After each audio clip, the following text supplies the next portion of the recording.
អូនប្រុសបាទដែលកំពុងតែបង្ហាញនេះជាមនុស្សដែលអត់ចេះហូបបាយហើយខ្ញុំនិយាយបែបនេះបងប្អូនថាកុហកអីតាំងពីក្មេងមកគឺអត់ហូបបាយតែម្ដងចុះបើអត់ហូបបាយតើរស់ដោយសារអីបងប្អូនប្រកាសជាឆ្ងល់ដូចខ្ញុំដែរពេលដែលហូបបាយហ្នឹងទៅវាធ្វើទុកមិនក្នុងខ្លួនយើងណាតាំងពីទូចមកចុកអួតឲ្យទៅបញ្ចុកបាយអួនចាភ្នែកសឡើងលើហ្មងទៅអួតហ្នឹងណាអូឲ្យយើងដាក់លេបទៅដឹងអួតមិនមែនមកចាំ1ម៉ោង2ម៉ោងទេគាត់លេបនឹងអួតលៀមតួបបក៏ដោយឲ្យតែក្របអង្គយកទៅបបក៏បញ្ចុកអួតដែរចុះពេលដែលធំក្លិនបាយដូចថាគេដាំបាយដាំអីធំក្លិនបាយធម្មតាទេឬក៏មិនធម្មតាកុំឲ្យតែលេបចូលគីឡូ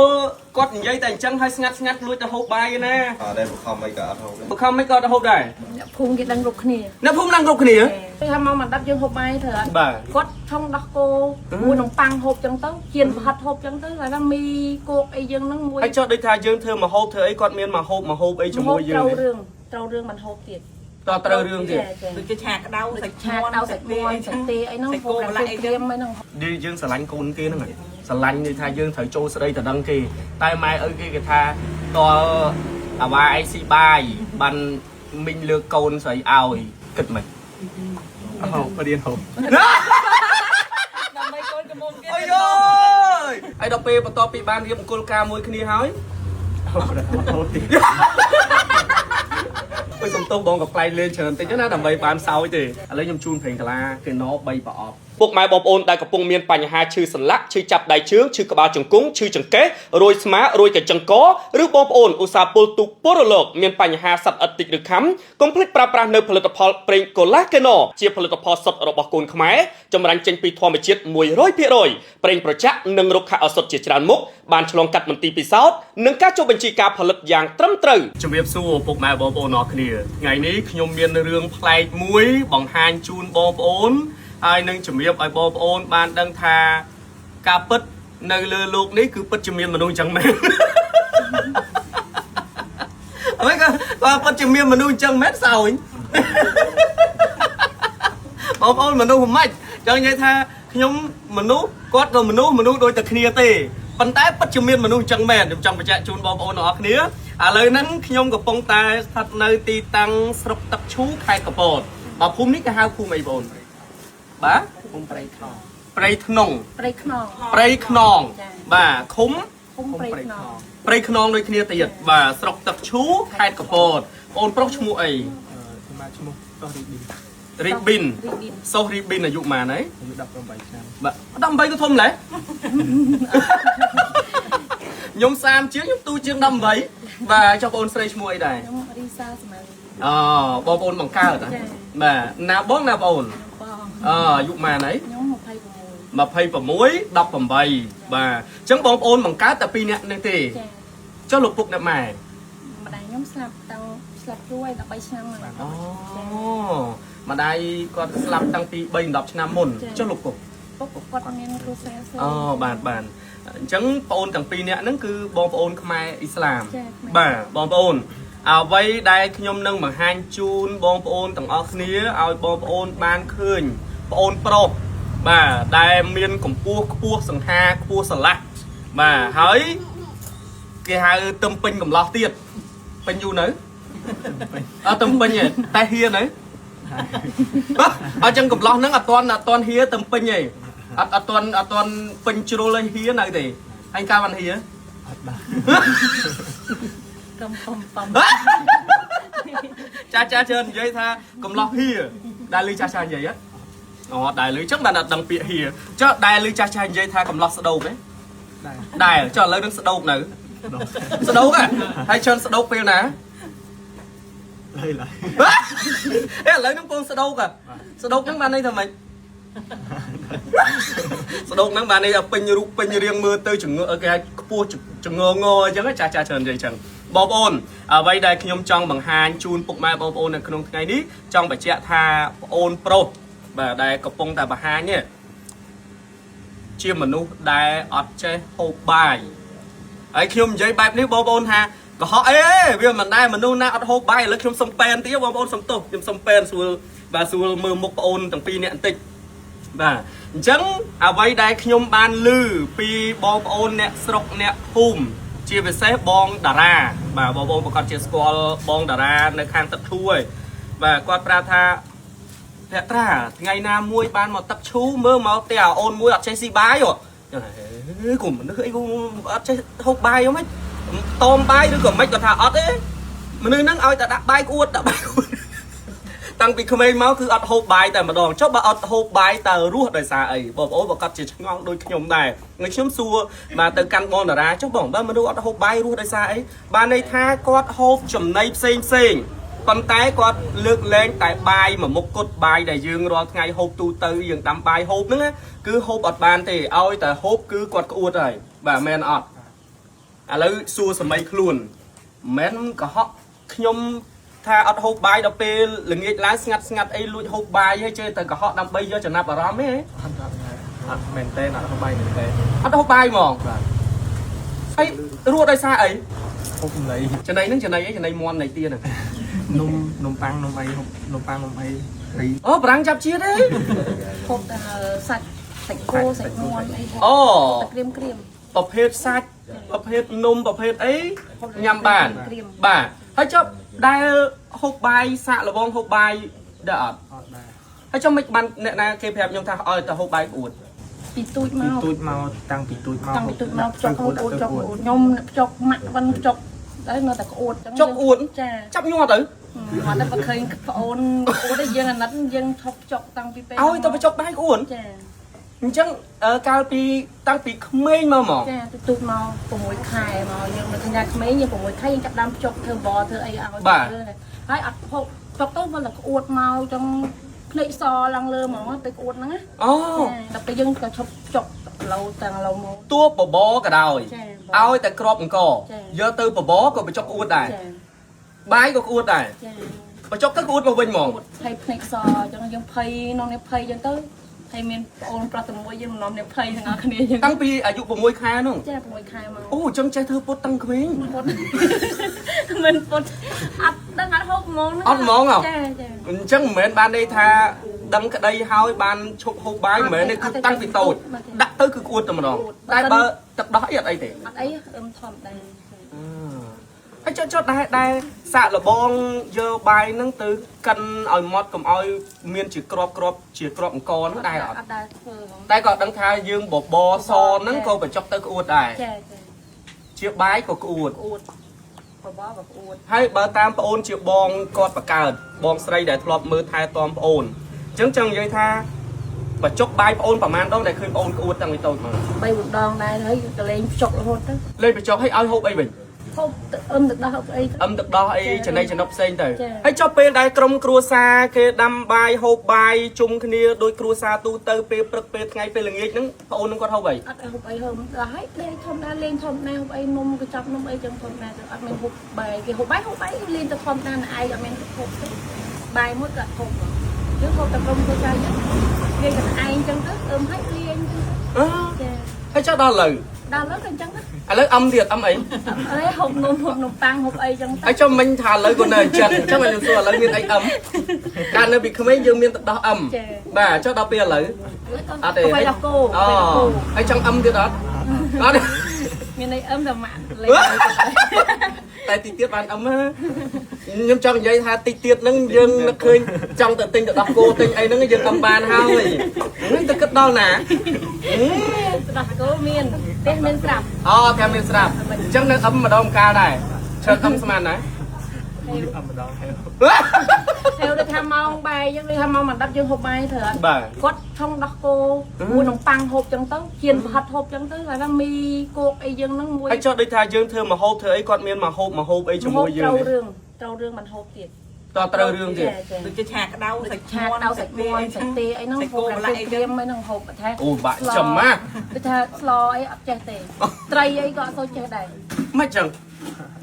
អត់ដឹងប៉ុន្តែឥឡូវបងចង់ដឹងចេះប្អូនរាល់ថ្ងៃហ្នឹងដែលមានអារម្មណ៍ថាឃ្លានបាយដូចគេដូចឯងអត់ហេវបាយអត់សោះហ្មងចុះពេលដែលធំក្លិនបាយដូចថាគេដាំបាយដាំអីធំក្លិនបាយធម្មតាទេឬក៏មិន ធម្មតា កុំឲ្យតែលេបចូលដែរសាកអត់ អត់ដែរ បើសិនតែសាច់ចាញ់គោគេមិននឹមគេភ្នាល់គោមិននឹមបើហូបបាយគោមិននឹម បើហូបបាយគេឲ្យគោម្នឹមហើយគាត់អត់ហូបទៀត ហូប ច cho bờ cái áo hộp bài cái áo con mong muối បងថែដែរបងថែចាំមើលមកមែនណាអាចឲ្យហូបបាយបែបអត់បើយើងអ្នកទេបខំអត់ហូបបាយបែបហ្នឹង បើបងប្អូនរឿងនិទានខ្មែររឿងសัพពសិទ្ធដូងគេហៅដូងនេះហ៎បងប្អូន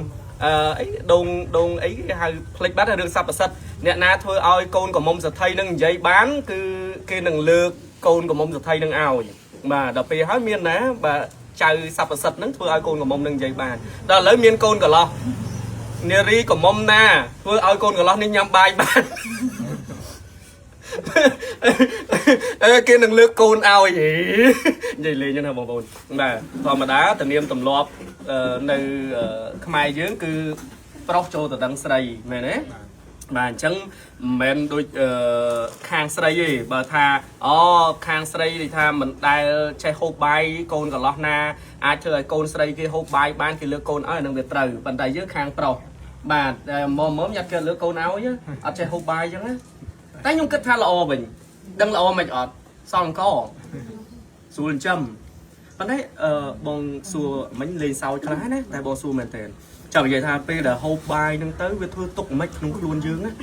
អូបាត់កាលហ្មងដាក់ទៅគួតឲ្យយើងដាក់លេបទៅដឹងគួតមក លេបទៅដល់គួតមកចង់និយាយថាដាក់ទៅ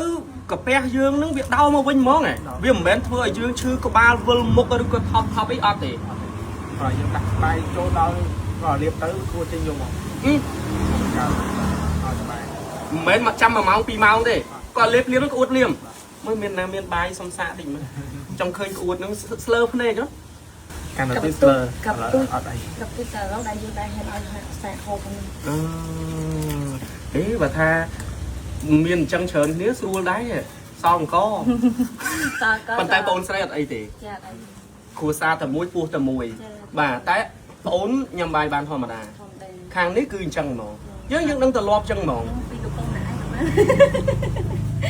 អបងខ្ញុំអត់ចោល អញ្ចឹងនិយាយថាចឹងអត់មានអារម្មណ៍ថាហេវបាយហេវអីទេចុះពេលមានអារម្មណ៍ថាឃ្លានគឺដឹងតែចំណៃចំណុចផ្សេងទៅតែក្នុងខ្លួននឹងមានកម្លាំងអីទូទៅធម្មតាដែរ មានកម្លាំងធម្មតា តែដែរទៅពេទ្យអត់ដែរទៅឲ្យគេពិនិត្យថាគីឡូយើងអាលែកស៊ីជាមួយនឹងក្របអង្គដែលយើងដាំបាយដាំអីដែរអត់ អត់ដែរទៅប៉ុណ្ណឹង អត់ដែរទៅពិនិត្យទេតែគាត់ដឹងថាឲ្យតែដាក់ជាតិបបរឬក៏ដាំបាយចូលយើងញ៉ាំបាយហ្នឹងគឺដឹងតែក្អួតចឹងតែឈឺប្រហែលថ្ងៃអីដែរអត់ អត់សូវដែរឈឺ អត់សូវដែរឈឺទេអត់ទេចង់និយាយថាពេលយើងហូបបាយដល់ពេលបន្ទាប់ពីក្អួតហើយវានៅមានធ្វើទុកអីនៅក្នុងខ្លួនយើងទៀតអត់ឲ្យតែក្អួតមកអស់ហើយចុះដល់ពេលអាគេបិទពីស្រូវសលៃនោះអានឹងបានអត់ អាហ្នឹងត្រូវរឿង មកមែនមកបន្សាយពាណិជ្ជកម្មស្រាតែខ្ញុំចង់ដឹងថាបើគ្រាប់អង្គដាក់ទៅក្អួតចុះអាស្រូវសលៃដែលគេបិទចេញជាទឹកហើយហ្នឹងបានហ្នឹងមិនមែនកំប៉ុងក៏បានដែរអានោះក្អួតដែរអត់ នៅបាត់កាលគួត អានោះមកជ្រុលក្អួតយោយក៏ប្លែកម្លេះបងប្អូនបងពិតហ្មងគាត់និយាយមិញហ្នឹងនៅក្នុងភូមិគឺចឹងមែនប្រយ័ត្នគីឡូ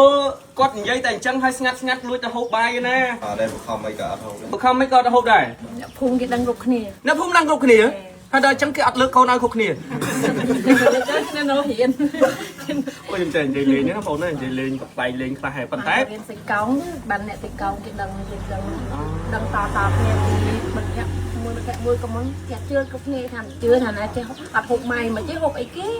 ពេលទៅក៏នាំគ្នាជឿអត់ហូបមែន បាទបើតាមបណ្ដាប្រទេសមួយចំនួនដូចយើងចែកនិយាយថាជាតិសាសន៍ខ្លះគាត់អត់ហូបបាយទេប៉ុន្តែគាត់ហូបអីផ្សេងដូចបងអូនណាតែបើគេហូបបាយក៏ហូបបានដែរលក្ខណៈអញ្ចឹងណាបានន័យថា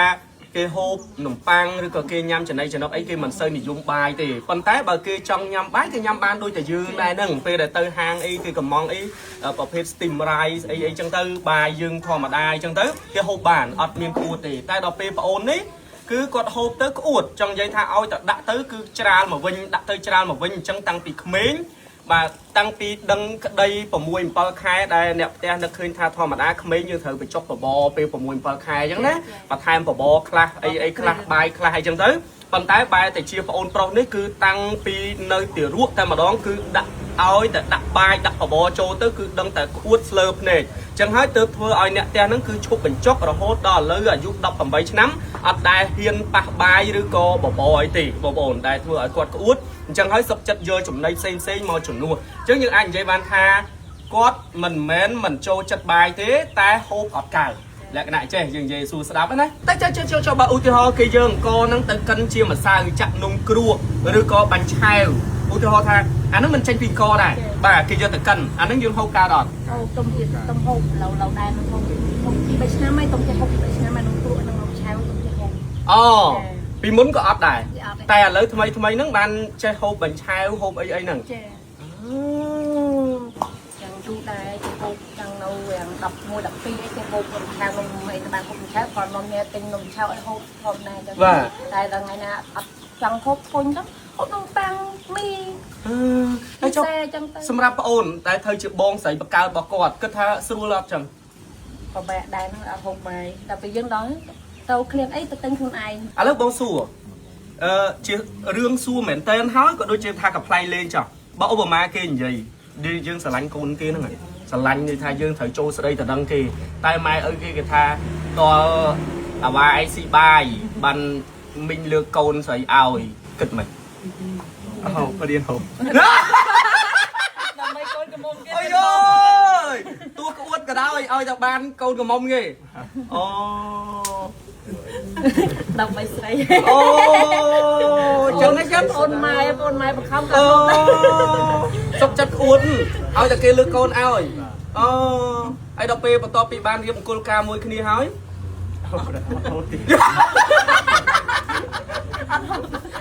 បានហើយលេងហូបបណ្ដោយបានហើយលេងហូបហូបអីវិញពេលបានហើយអូយអូយប្លែកមែនតើបងប្អូនតែស្ដាប់ទៅសឹងតែមិនគួរឲ្យជឿប៉ុន្តែវាគឺជារឿងពិតដែលអ្នកផ្ទះគាត់និយាយបែបនេះហើយអ្នកសុកអ្នកភូមិក៏គេដឹងមិនមែនជារឿងដែលចង់ឲ្យអីយកចំណាប់អារម្មណ៍អីទេព្រោះបងប្អូនគាត់មានអីត្រូវយកចំណាប់អារម្មណ៍អីទេតែខ្ញុំចង់បង្ហាញឲ្យបងប្អូនបានដឹងថាលើលោកនេះគឺពិតជាមានមនុស្សអញ្ចឹងមែនបងប្អូនហើយមានមែនមកស្រុកមានតែមួយឯងបងប្អូនអត់ច្រឡំទេអើយសុំទោសបងក៏ផ្លែលេងច្រើនតិចណាដើម្បីបានសោយទេចុះនិយាយនេះពេលកន្លែគេណទុកលៀបពេលដែលសាក់លបងហូបបាយទៅក្អួតហើយជីវិតជាពិសេសពេលដែលស្រឡាញ់កូនគេហើយម៉ែឪខាងកូនស្រីបខំឲ្យហូបបាយបានគេលើកកូនឲ្យហ្នឹងណាអញ្ចឹងកណោអាចជួយបានបើពេលក្អួតឈឺក្បាលវិលមុខអីហ្នឹងលៀបទៅខ្ញុំអត់ចង់ឲ្យគាត់សាកឲ្យបងប្អូនតែពិតក៏ខ្ញុំក៏ចង់ឲ្យសាកដែរប៉ុន្តែខ្លាចសាកទៅគីឡូស្លើភ្នែកទៅអត់កូនសងគេខ្ញុំនិយាយអត់ដែរហ៊ានទេអត់ដែរហ៊ានហ្មងទុកដែរហ្នឹងអូខំមកនេះបាទគាត់តែនិយាយថាហូបទៅបែរចាំមានទិញពីអត់ក៏អត់ហ៊ានដែរហូបទុកចិត្តអត់ចាំបានហ្មងរបស់នោះដែលវាចាំបានគឺលេងចាំបានមកឲ្យហូបបែរប៉ុន្តែឥឡូវគេនិយាយមិញហ៎គេថាបើរឿងកូនកំមុំគេសុខចិត្តទ្រាំហើយហូបមួយថ្ងៃហ្នឹងឯងឡើងលេងហូបបងនិយាយលេងទៅណាហើយមិញពាក្យពេចខ្លះបងក៏ប្លែងដើម្បីសួរនាំអីសើចសប្បាយទេហើយមិនមែនថាជាការសើចចំអកមិនមែនជាការនិយាយផ្អាប់បន្ទុចអីទេណាបងណាបាទធម្មតាចំណងចំណូលចិត្តរបស់មនុស្សផ្សេងពីគ្នាហើយវាពាក់ព័ន្ធសុខភាពបងអូនទៀតមិនមែនយើងមិនសូវចូលចិត្តហូបបាយទេដោយសារយើងហូបមិនបានមែនអត់ព្រោះធម្មតាមិនមែនថាតតែអ្នកហូបបាយបានសុខភាពល្អណាបាទអត់សូវដែរឈឺទេបាទគាត់ថាបើរឿងរបស់ណាក្តៅដល់ពោះវៀនក្តៅអីអានឹងយើងកុំសូវពេកអញ្ចឹងណាយើងអាចញ៉ាំរបស់ណាដែលត្រជាក់ជួយដល់សុខភាពរបស់យើងវិញនេះក៏ល្អមួយយ៉ាងដែរនេះអត់សូវប្រឈមទៅនឹងទឹកនោមផ្អែមផងបាទប៉ុន្តែបើគ្រឿងកំប៉ុងអានឹងយើងត្រូវគិតដែរតែបើឧទាហរណ៍ថាយើងមានបញ្ហាទឹកនោមផ្អែមបងប្អូនគេកាត់បន្ថយជាតិបាយតែគេអត់សូវហូបបាយច្រើនទេព្រោះបាយហ្នឹងក៏មានជាតិស្ករខ្ពស់ដែរតែយកទៅចង់ហូបមីអីដែរចឹងបាទអាហ្នឹងគឺជាការសម្រេចចិត្តរបស់យើងទេឥឡូវខ្ញុំជូនប្រេងកាឡាគេណ3ប្រអប់បាទទុកពេលឈឺក្បាលវិលមុខបាទរៀបរត់តែកុំយកហូបហ្នឹងរបស់លៀបហ្នឹងបាទអរគុណដល់អ្នកឧបត្ថម្ភក្នុងការផលិតវីដេអូហេតុអ្វីពុកម៉ែបងប្អូនគួរជ្រើសរើសផលិតផលប្រេងកាឡាកណោយកទៅប្រើប្រាស់ព្រោះប្រេងកាឡាកណោលើសពីប្រេងកាឡាធម្មតាជាផលិតផលសុទ្ធរបស់កូនខ្មែរចម្រាញ់ចេញពីធម្មជាតិ 100% ប្រេងប្រចាក់និងរុក្ខឱសថជាច្រើនមុខបានឆ្លងកាត់មន្ទីរពិសោធន៍និងការចុះបញ្ជីការផលិតយ៉ាងត្រឹមត្រូវពុកម៉ែបងប្អូនដែលកំពុងមានបញ្ហាឈឺសន្លាក់ឈឺចាប់ដៃជើងឈឺក្បាលជង្គង់ឈឺចង្កេះរោយស្មារោយកញ្ចឹងកឬបងប្អូនឧស្សាហ៍ពុលទូកពលរលកមានបញ្ហាសត្វអិតតិចឬខំកុំភ្លេចប្រើប្រាស់នៅផលិតផលប្រេងកូឡាកេណូពុកម៉ែបងប្អូនអាចរកទិញបាននៅគ្រប់តំណាងចែកចាយតាម pharmacy ឬក៏តូបចាប់ហួយដែលនៅជិតផ្ទះរបស់អស់លោកអ្នកឬក៏តំណាក់ទំនងមកកាន់ page ផ្លូវការរបស់កេណូ តាក់ទងតាមរយៈលេខទូរស័ព្ទ096 031 070 949 8000 ជូនពរបងប្អូនសុខសប្បាយទាំងអស់គ្នាខណៈនេះខ្ញុំភក្ត្រាប្អូនចម្លែកហើយនឹងឈ្មោះអីរីប៊ីនមិនបងចម្លែកទេហើយនឹងបងស្រីបកកើតរបស់គាត់បាទសូមអរគុណសូមជម្រាបលា